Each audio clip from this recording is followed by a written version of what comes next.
Es decir, las 3 personas eximidas.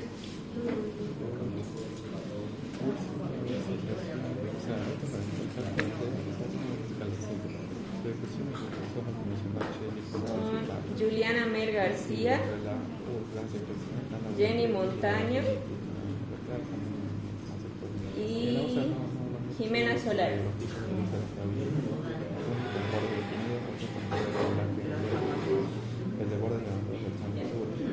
Pero esto es igual que en teoría.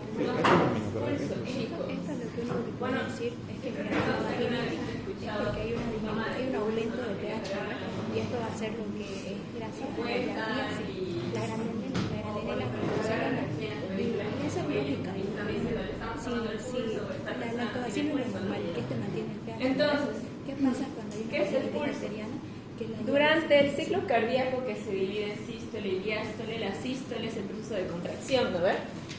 Entonces, cuando el ventrículo izquierdo, hablando específicamente de circulación sistémica, ¿ya?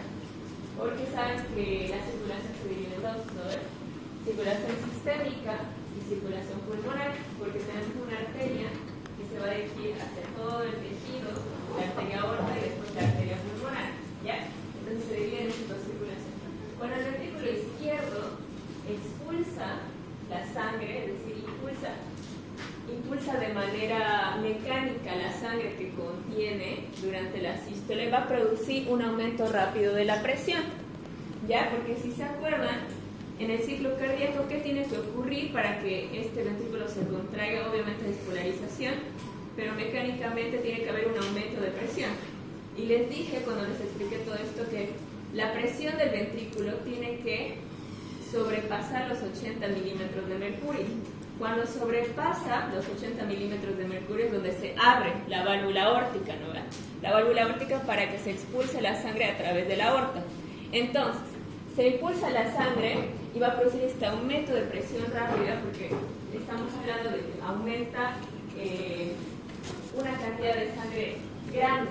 Ya en esa cantidad de sangre grande atraviesa la aorta y produce algo que se llama pulso u onda de presión. Entonces va a producir una onda en nuestros vasos sanguíneos, ya por esta expulsión de la cantidad de sangre y este aumento de presión. Entonces, esta onda no solo se va a quedar en la arteria, sino que se va a transmitir por todos los vasos, por todas las arterias colaterales. ¿Gracias a qué? Gracias a una propiedad que se llama distensibilidad arterial. ¿Ya? Por eso aquí menciona, entonces, qué factores van a afectar el pulso. Entonces, como ya les mencioné, estamos hablando de que una cantidad de sangre específica sale del ventrículo izquierdo, entonces obviamente va a afectar si es que esa cantidad es muy chiquita o muy grande. Ese es un factor. Y el otro factor es el que les mencionaba, el de la distensibilidad arterial. ¿Qué es la distensibilidad arterial? Es la capacidad de las arterias, ya sea de contraerse o de extenderse, es decir, de hacerse más pequeñas o hacerse más grandes. Y de esta manera se van a adaptar a los flujos mayores o menores de sangre y también a los cambios de presión arterial. ¿Ya? Por ejemplo, si se acuerdan en presión,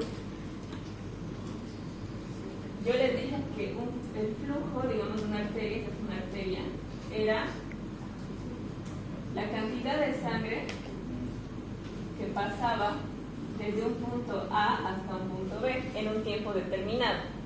¿Ya? Eso es flujo sanguíneo. Entonces, si estamos diciendo que las arterias tienen una capacidad distensible, la distensibilidad arterial, ¿qué quiere decir? Quiere decir que si el flujo aumenta, se pasa una mayor cantidad de sangre, pues yo voy a necesitar que mi arteria se haga más grande. Entonces va a aumentar, digamos, el tamaño se va a distender.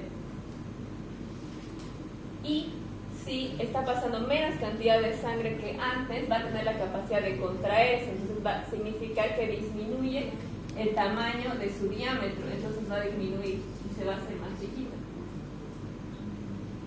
Esa es la capacidad distensible.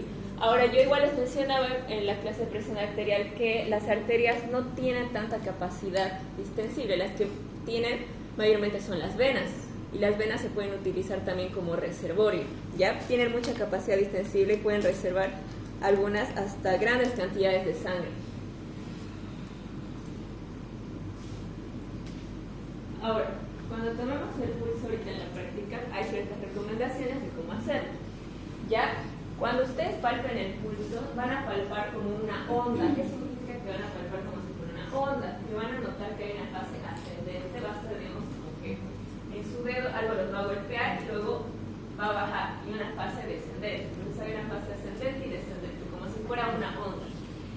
Entonces debemos palpar nosotros la arteria que vayamos a palpar durante 1 minuto. ¿Para qué? Para calcular la frecuencia. ¿Ya? Entonces estoy diciendo que mi onda de presión o mi pulso ocurre cada vez que mi ventrículo inyecta sangre, entonces va a ser prácticamente correspondiente casi a la frecuencia cardíaca, ¿no?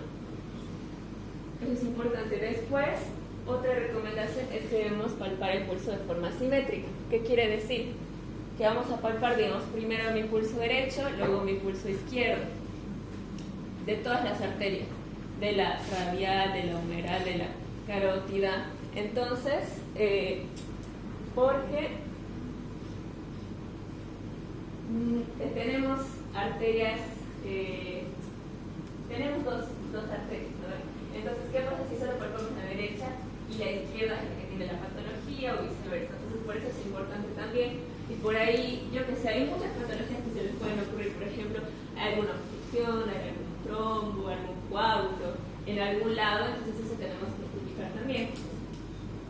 ¿Qué más? ¿Con qué dedos debemos palpar? Debemos hacer la toma de presión arterial. Con el dedo índice y el medio. También se puede utilizar el anular, entonces podemos utilizar estos 3 dedos. Ya, pero nunca vamos a utilizar el dedo pulgar. ¿Por qué? Ajá, entonces prácticamente es como si tuviera su propio pulso. Entonces, si nosotros palpamos con el pulgar, solo vamos a sentir el pulso del pulgar y no vamos a sentir el pulso de la arteria que estamos palpando. Después, bueno, para determinar la frecuencia generalmente se utiliza el de la arteria radial, que es el que mayormente todos saben tomar. Después, igual en pulsos patológicos se puede utilizar, por ejemplo, ahí te menciona el pulso femoral, y no debes apretar muy fuerte, es decir, no debes ejercer presión excesiva, ¿no? Con tus dedos no debes apretar muy fuerte en el momento de la palpación. Ahora, ¿cuáles son los puntos que nosotros vamos a ver? Podemos palpar todas estas arterias, ¿ya? El pulso, si no palpas una, puedes irte a la siguiente y así viceversa. Entonces, en una persona normal tendrían que existir todos estos pulsos, ¿no? Por ejemplo, tenemos en la cabeza el temporal. ¿Cómo vamos a tomar el temporal? Por enfrente del pabellón auricular, si se dan cuenta es el área temporal, ¿ya? Pueden guiarse con la imagen, sin embargo, tienen que tomar en cuenta que, bueno, es una imagen dibujada, entonces las personas son diferentes. Por ahí, digamos, mi cabello está más hacia adelante, más hacia atrás, entonces tengo que ir buscando en mi paciente dónde está la región temporal e ir palpando la arteria. Después tenemos la arteria carótida, la presión de la carótida. ¿Dónde vamos a palpar? Tenemos el músculo esternocleidomastoideo, ¿no ven que viene aquí transversalmente? Entonces yo identifico el borde interno y ahí voy a palpar mi carótida. Entonces es ahí donde voy a palpar este pulso que es fuerte. Entonces en casi todas las personas es fácil de encontrar. Después tenemos el humeral o braquiano. ¿Y dónde lo vamos a encontrar? Igual en la clase de presión arterial, cuando nosotros ponemos aquí el estetoscopio, estamos buscando esta misma arteria. Entonces ahí es donde, en el borde interno del músculo bíceps braquial. Después tenemos la femoral. La femoral se palpa en la pierna, ya está en la pierna. Se palpa por debajo del ligamento inguinal.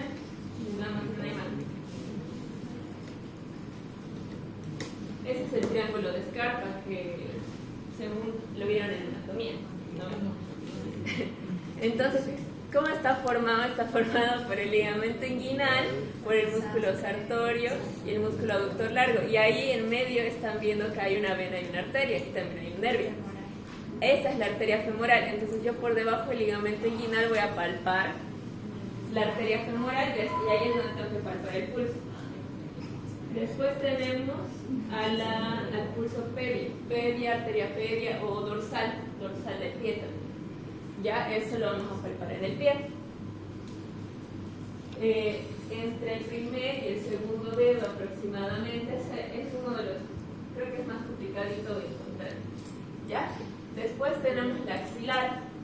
La axilar vamos a palparla a nivel de la línea media, de la axila aproximadamente. ¿Ya? Después tenemos la radial, que es todas la que todos conocemos, que vamos a palparla entre la apófisis estiloides del radio y el tendón del flexor radial del carpo. ¿Ya? Ahí vamos a palparla. También podemos palpar la cubital, que si aquí está la radial, la cubital está al otro lado, donde está el cúbito. Entonces, internamente hacia la apófisis estiloides del cúbito. Después tenemos la poplitea. La poplitea, bueno, va a ser igual, es un poco más, digamos, tediosa, con más pasos de tomar. ¿Por qué? Porque el paciente tiene que estar en decúbito dorsal, o sea, tiene que estar echado así, de estómago. Y nosotros vamos a palpar aquí, en nuestra imagen. Y la fosa poplitea, ¿ya? Que está conformada igual por estos músculos. Entonces, en la fosa poplitea, que es por detrás de la rodilla aproximadamente, ahí yo voy a identificar también el paquete vasculonervioso, ¿verdad? Entonces ahí veo arteria, vena y nervio, pero lo que yo estoy palpando, porque es lo único que va a tener la onda de presión o pulso, va a ser la arteria poplitea.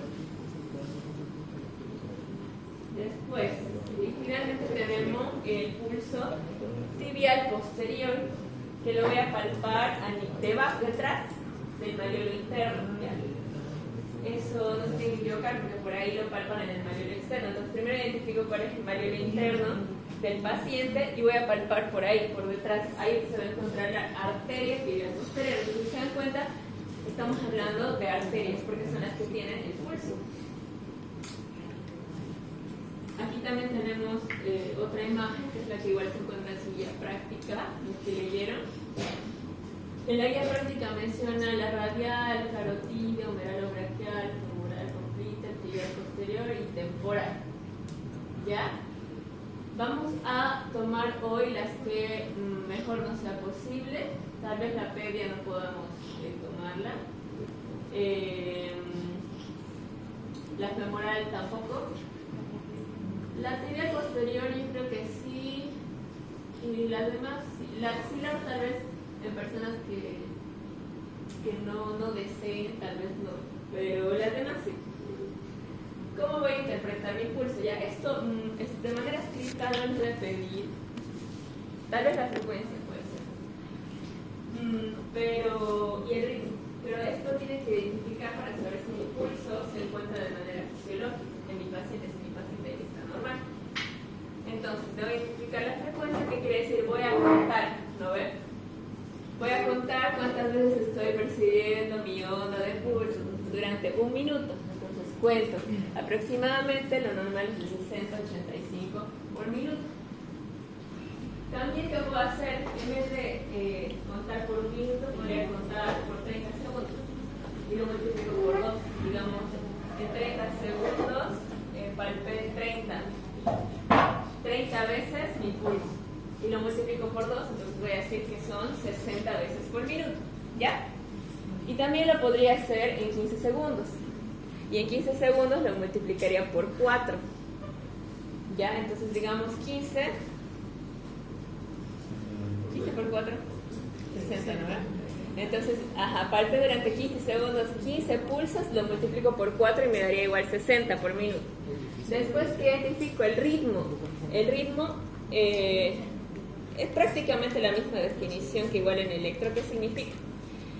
Que la distancia entre una onda de pulso con la siguiente onda de pulso tiene que ser igual todo el tiempo. Pam, pam, pam. Eso es regular, eso es lo normal.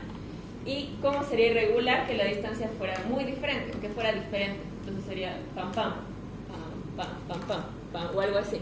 Entonces ustedes ya van a identificar si es regular o irregular. Después también podemos ver las formas, si nuestra onda es rápida, pasa muy rápido o pasa muy lento. Eso también nos va a dar como pistas de si mi distensibilidad arterial se encuentra normal, porque es la que va a transmitir mi onda. Después la amplitud, también la amplitud de mi onda, si está normal, si está muy grande, muy aumentada, disminuida. Y bueno, la tensión, que te dice que hay que sumar una sensación subjetiva de la fuerza que yo tengo que ejercer para colapsar mi base. Pero no es algo tan que se pide a menudo, ya es la tensión. Lo que más importa es la frecuencia, ritmo.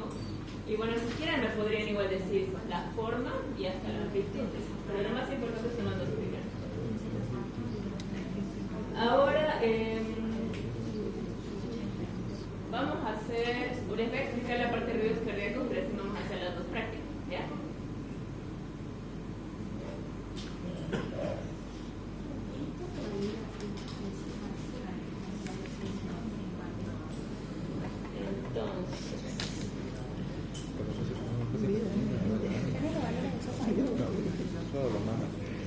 ¿Saben qué son las válvulas cardíacas? ¿No?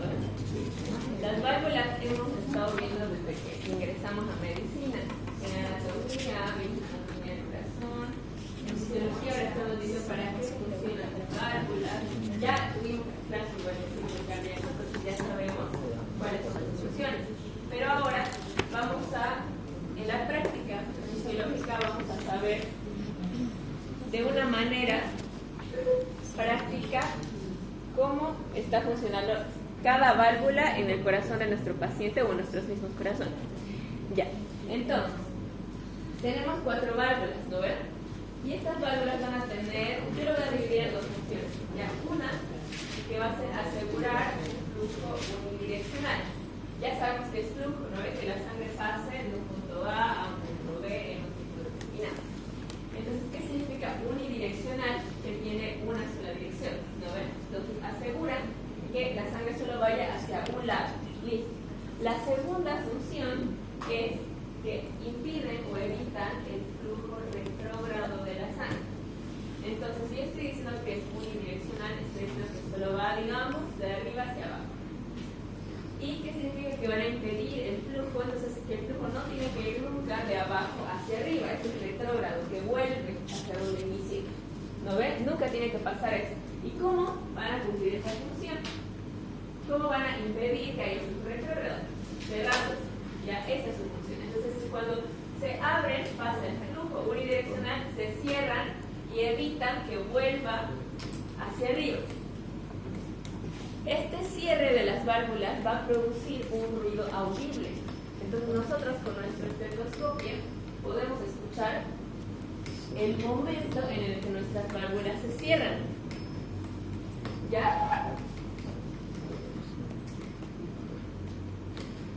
Tenemos 4 válvulas, ¿no ves? Tenemos las válvulas aurículo-ventriculares, que son estas de aquí, que se encuentran, su nombre lo dice, entre la aurícula y el ventrículo. Todos sabemos eso, ¿no ves?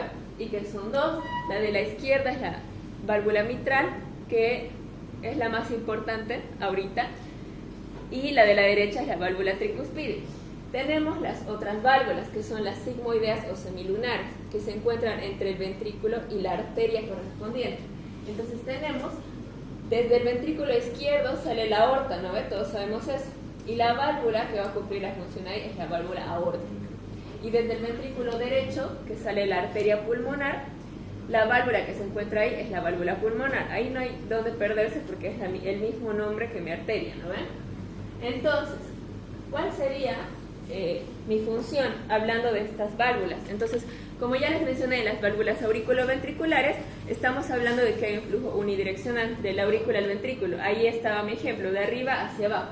La sangre tiene que ir solo hacia un lugar, ¿hacia dónde? Hacia mi ventrículo. Tiene que bajar de mi aurícula hacia mi ventrículo, ¿no?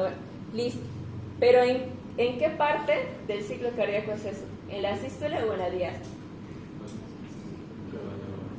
Donde mi aurícula pasa sangre hacia mi ventrículo. En la diástole. En la diástole, si se acuerdan, es la parte donde se relaja mi ventrículo. Y si se relaja, no está inyectando sangre, no está impulsando sangre. Se relaja, ¿para qué? Para recibir sangre de mi aurícula. Ya, eso les expliqué igual en el ciclo cardíaco. Entonces, en la diástole mi ventrículo se relaja y recibe sangre. Entonces, ¿qué válvula está abierta? Mi válvula auriculoventricular está recibiendo sangre, flujo unidireccional. Y en mi sístole recién va a inyectar sangre. ¿Y qué pasa? Comienza el aumento de la presión, ¿no ven mis ventrículos? ¿Qué es lo primero que va a hacer? Cerrar mis válvulas auriculoventriculares. Por esa misma fuerza que está haciendo mi ventrículo se cierra. Se cierra porque si no se cerraría la válvula auriculoventricular, la sangre se iría a mi aurícula. Y yo no quiero que se vaya a mi aurícula, quiero que se vaya hacia mi arteria, ¿no ven? Entonces, ingresa toda la sangre, se abren las válvulas. Ingresa toda la sangre, empieza a hacer presión, se cierra mi válvula auriculoventricular, hace más presión, pasa a los 80 milímetros y abre mis válvulas sigmoideas de las arterias. Abre y como se contrae, ahí es donde recién eyecta. ¿Ya? Ya, ahí explicación completa. Ahora, hablando solo de las válvulas, entonces, cuando cumple su función de flujo es en la diástole, auriculoventricular. Y cuando cumple su otra función de cerrarse, para que no haya flujo retrógrado, en la sístole. ¿No ves? Listo. Ahora, hablando de mis otras válvulas, tenemos las válvulas sigmoideas o semilunares, aórtica y pulmonar. Ahora, ¿cómo va a pasar ahí? ¿Cuál es mi flujo unidireccional? Mi flujo unidireccional es cuando la sangre pasa desde mi ventrículo hacia mi circulación, ¿no ves? Desde mi ventrículo hacia mi arteria. Entonces, ¿en qué proceso sería este? ¿Sístole o diástole? Sístole, ¿no ves? Porque se está contrayendo mi ventrículo y si se contrae es porque yo quiero que toda mi sangre vaya hacia mi circulación, desde mi ventrículo hasta mi arteria. Ahí cumple la función de flujo unidireccional. ¿Y cuándo cumple la función de flujo retrógrado? Entonces, en la sístole o en la diástole. En la otra, ¿ya? En la diástole. ¿Por qué? Después de que eyectó la sangre, al final de la sístole, estas válvulas se tienen que cerrar. ¿Por qué? Porque después de que mi ventrículo termine de ejercer mi presión máxima, es como si máximo se cansa, digamos. Termina de ejercer su presión máxima, se cansa y se tiene que relajar. Y cuando se relaja, esta disminución de presión va a hacer que toda la sangre vuelva hacia mi ventrículo. Y yo no quiero eso. Entonces, ¿qué hace? Automáticamente la válvula se cierra. Y si se acuerdan, hay una... ¿Alguien se acuerda? Bueno, y ahorita les explico. Entonces, se cierra mi válvula desde mi... Porque no quiero que la sangre vuelva hacia mi ventrículo. Ya eyecté la sangre, se vuelve a relajar mi ventrículo y eso va a hacer que la sangre quiera volver. Pero yo no la voy a dejar, entonces mi válvula aórtica se va a cerrar. Listo, ¿no? Y ahí va a cumplir su función para impedir el flujo retrógrado. ¿En dónde? En la diástole. ¿Ya? Y aquí... Y ahorita voy a explicar esa parte. Entonces, ¿cuáles son los sonidos audibles o auscultables en el que yo puedo escucharlos? Es el momento en el que mis válvulas se van a cerrar, ¿ya? Entonces yo ahorita, cuando le ponga a mi estetoscopio a mi compañero de al lado, el sonido que yo voy a escuchar es cuando se cierre su válvula. Tum, tum, tum, tum, ¿ya? Entonces, onomatopéyicamente, ¿qué significa? Que se va a asemejar a esta palabra. En inglés se asemeja a lo que es Bluetooth, ¿ya? Pero como la pronunciación en inglés es un poco diferente a la de español, digamos lap-dap más o menos, ellos lo asocian de esa manera. En español, onomatopéyicamente se va a escuchar tum-ta, más o menos, el sonido que ustedes van a escuchar ahorita, ¿ya? ¿Y cuáles son ese tum-ta? Ese tum-ta vamos a identificarlo como primer y segundo ruido cardíaco, ¿ya? Entonces, ruido o tono. El primer ruido o tono cardíaco entonces va a corresponder al cierre de mis válvulas auriculoventriculares. ¿Ya? Que ya identificamos en qué parte se cierran. Entonces, se cierran al inicio o comienzo de la sístole. ¿No ven? Se cierran porque para impedir el flujo retrógrado hacia la aurícula, ¿no? Porque la sístole se tiene que ir a la arteria y no a la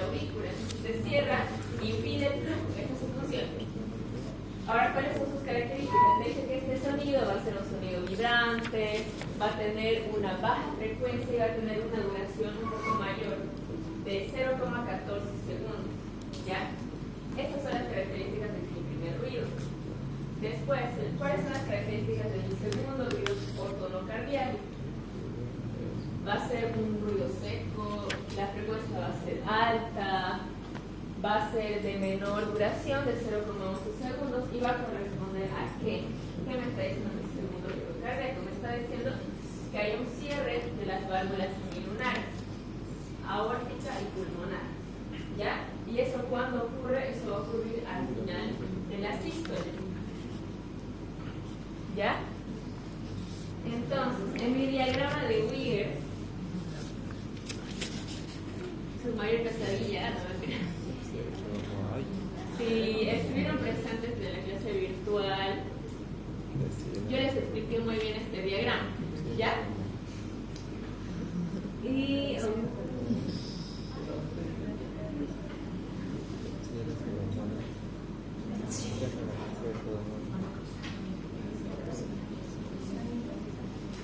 ya. Entonces, estamos diciendo que vamos a escuchar ahorita en nuestro estetoscopio dos partes de nuestro ciclo cardíaco: el cierre de la válvula auriculoventricular y el cierre de las válvulas semilunares. ¿No ve? Y ya identificamos en qué parte de mi ciclo cardíaco va a ocurrir esto. Mi ciclo cardíaco se va a dividir, como ven aquí, en una sístole, que son estos 3 tercios, y la diástole, que es esto del medio, estos otros 3 tercios.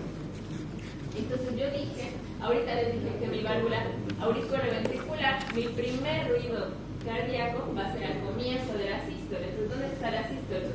Aquí. Y aquí dice, mira, aquí el mismo diagrama les dice cierre de la válvula auriculoventricular al inicio de la sístole. Y aquí abajo, first, dice, este es el primer ruido cardíaco. Entonces corresponde a ese tiempo en mi ciclo cardíaco. Después, el segundo ruido cardíaco va a ser al final de la sístole, cuando pase ¿qué? El otro cierre, pero ¿cierre de qué? De las válvulas semilunares, ¿no ves? ¿Y dónde está? Aquí mismo te lo dice. Válvula aórtica, dice aortic valve closes, aquí al final de mi sístole. Y si me voy hacia abajo, ¿a qué tipo corresponde? Aquí second, al segundo ruido cardíaco. Claro, claro, como el agua. Sí, ahora aquí ya. Entonces, tenemos el primer y el segundo. Ahora, hay algunas veces la ocultación de un tercer y un cuarto ruido cardíaco, ¿ya? Pero lo que más ahora yo les voy a pedir es que identifiquen el primero y el segundo. Mi tercer ruido cardíaco se oye en algunas ocasiones, en algunas personas, cuando en el tercio medio de la diástole, igual aquí en el diagrama de Wiggers te lo muestra. Aquí, tercero. Y esto es el tercio medio, porque todos estos 3 es mi diástole. Entonces a veces yo voy a escuchar un tercer ruido en esta persona en el tercio medio de mi diástole. Y un cuarto ruido que va a ser solo audible con un instrumento que es el fonocardiógrafo, y se produce si es que mi aurícula se contrae durante el tercio final de la sístole. ¿Ya? Entonces, yo ahorita les voy a dar, y los que tienen también van a utilizar el estetoscopio, ¿no ven? Y cuando demos nuestro examen práctico, yo les voy a decir, a ver, dime cómo funciona el estetoscopio, cuáles son sus partes. Y esto me tienen que saber, ya por eso también se los puse ahí. Entonces, yo voy a identificar mi estetoscopio en unos binaurales, que son todas estas partes donde yo voy a escuchar, y se dividen en olivas, que son las almohadillas, y las ojivas, que van a ser estos tubos metálicos. Después, yo voy a identificar, hay algunos que tienen este muelle, y otros que directamente tienen el tubo en Y. Esto se llama tubo en Y. ¿Ya? Aquí habría un muelle, el tubo en Y y la manguera. La manguera directamente digo, y me paso aquí a la membrana diafragma, que es la parte más grande, Y si es que tienen una parte pequeña, sería la campana. Y el conector entre estos dos va a ser el vástago. ¿Ya? Con eso que me diga, yo ya estoy contento. Ahora sí, no voy a hacer la explicación ahorita a mi compañero. Voy a hacer voy a identificar 4 áreas donde yo voy a escuchar, no solamente es poner mi estetoscopio en el pecho y esperar a escuchar el corazón.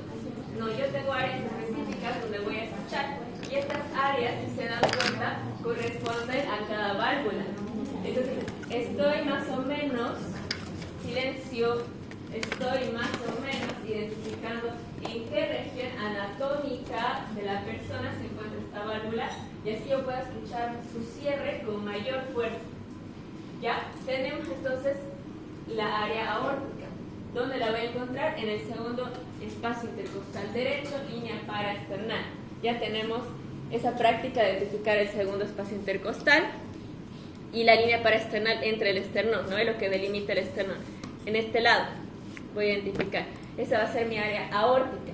Y mi área pulmonar va a ser igual, segundo espacio intercostal, pero del otro lado, izquierdo, línea paraesternal. Después voy hacia mi área mitral. Y ahí voy a ir ya sea al cuarto o al quinto espacio intercostal, izquierdo, a la línea media clavicular. ¿Ya? Y finalmente tenemos mi área tricuspidea, que es sobre la base de la apéndice sifoides. Aquí más o menos. El área tricuspidea sobre la base del apéndice sifoides del esternón. Entonces, si yo, ¿no les parece un poco extraño que si mi ventrículo izquierdo es el que eyecta hacia mi aorta, ¿por qué estoy diciendo que mi área aórtica está en la derecha? ¿Alguien sabe?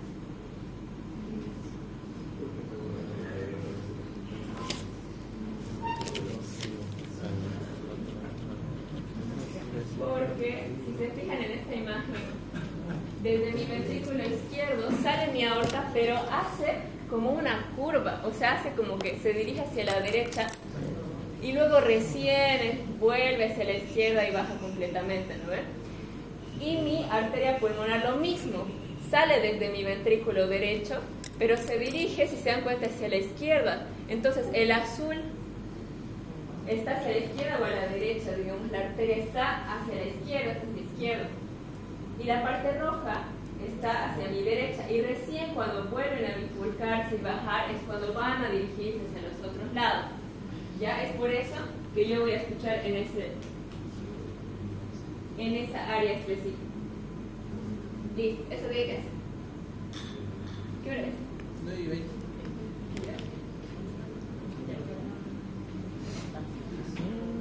Ya, esto lo tengo que explicar otro día. Otro día. Después. Ahora sí. Vengan a la electromunilla.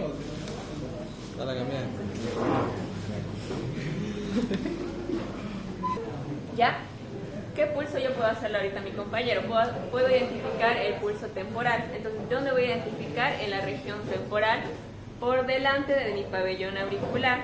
Entonces, más o menos es esta área. Y digamos, la imagen te dice que palpes aquí, con estos dos dedos o estos tres, si quieres. A ver. Palpas aquí. Y como les dije, ¿qué pasa si no encuentro específicamente aquí? Voy palpando, por ahí está un poco más arriba y encuentra su pulso y ya lo encontré. Entonces encuentras su pulso y cuentas hasta 1 minuto. Entonces, y simétricamente tendrías que hacerlo del lado derecho y del lado izquierdo, contar también 1 minuto, ver su frecuencia, si su ritmo está regular o irregular, ¿no ven? ¿Cuál es el otro pulso? Tenemos el pulso carotídeo. Entonces vamos a identificar desde su borde interno del esternocleidomastoideo, que hace aquí como que una dirección transversal, y palpo. Y ese es el más fácil de encontrar. Entonces palpo el pulso carotídeo derecho, cuento durante 1 minuto y puedo palpar el izquierdo. ¿Ya? Después, ¿tienes polera o no?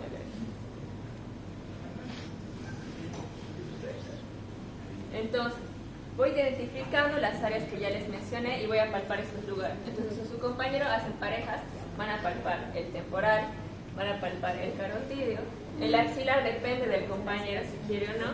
Y bueno, directamente nos podemos ir al braquial. Entonces identificamos el bíceps, el borde interno del bíceps. Voy a ir haciendo la palpación en esta área principalmente. Puedo hacerlo así, con esta mano también puedo tomar así a mi paciente y voy palpando con esta mano, con estos 3 dedos. Hago de la derecha y hago de la izquierda. Sí. Buen día, doctor. Entonces voy palpando. Aquí, y luego me voy hacia mi pulso radial. El radial puedo tomar así, como si lo estuviera tomando la mano. Identifico aquí mi apófisis estiloides, que es esta protuberancia, y entre este tendón y esa apófisis voy a buscar.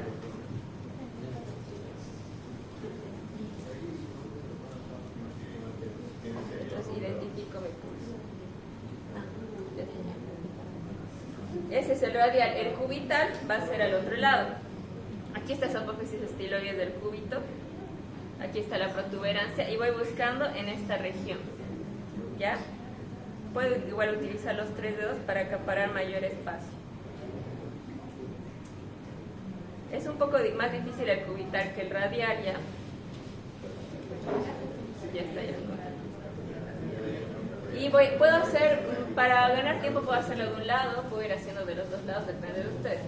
Y bueno, ¿cuál sería, digamos, el que no haríamos? Igual el femoral, que tendría que identificar aquí el ligamento inguinal, identifico el triángulo de Scarpa. Tenemos el popliteo, que está aquí en la fosa poplitea, que yo tendría que pedirle que se eche de estómago. Tengo que agarrar su pierna e identificar en la fosa poplitea. Después tenemos el pedio, aproximadamente, digamos, entre el primer y el segundo dedo. Yo haría la palpación, ese también es uno de los más difíciles de encontrar. Entonces yo voy palpando, busco mi pulso, no aprieto demasiado fuerte, voy buscando. Y finalmente tendríamos el tibial posterior, que es por dentro del malleolo interno. Aquí yo tengo mi malleolo interno y voy aquí por detrás, voy buscando.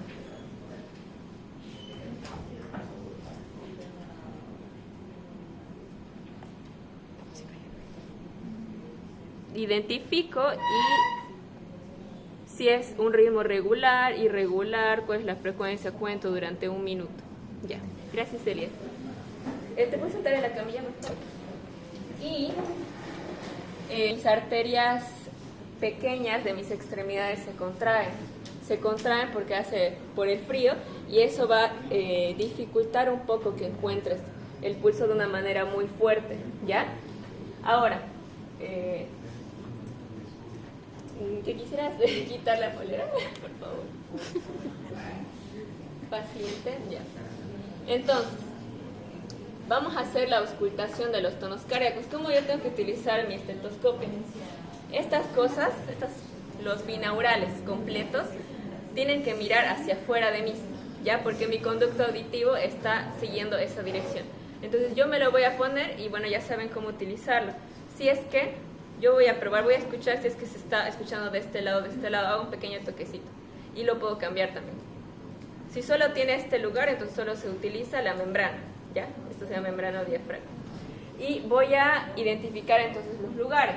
Entonces yo identifico, digamos, mi horquilla de mi esternón, donde se encuentra la protuberancia, que sería el ángulo de Lewis, y inmediatamente al costado de mi ángulo de Lewis se va a encontrar mi segundo espacio intercostal, ¿no? Puedo hacer eso o puedo identificar desde mi clavícula, identifico mi primera costilla, primer espacio intercostal, mi segunda costilla y segundo espacio intercostal. Entonces, ¿cuál voy a escuchar primero? Primero voy a hacer mi área aórtica, mi área pulmonar, puedo hacer mi área tricuspidea, que es aproximadamente en la base del apéndice sifoides, y mi área mitral, que es línea medio clavicular, cuarto o quinto espacio intercostal, que en los hombres generalmente está por debajo del pezón, ¿ya? Entonces yo escucho.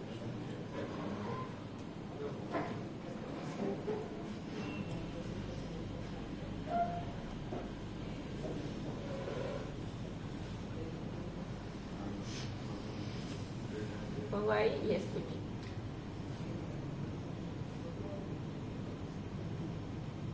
Al otro lado.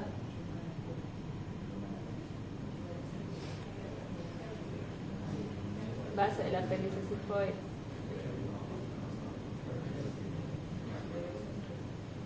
Y quinto más o menos, línea medio clavicular.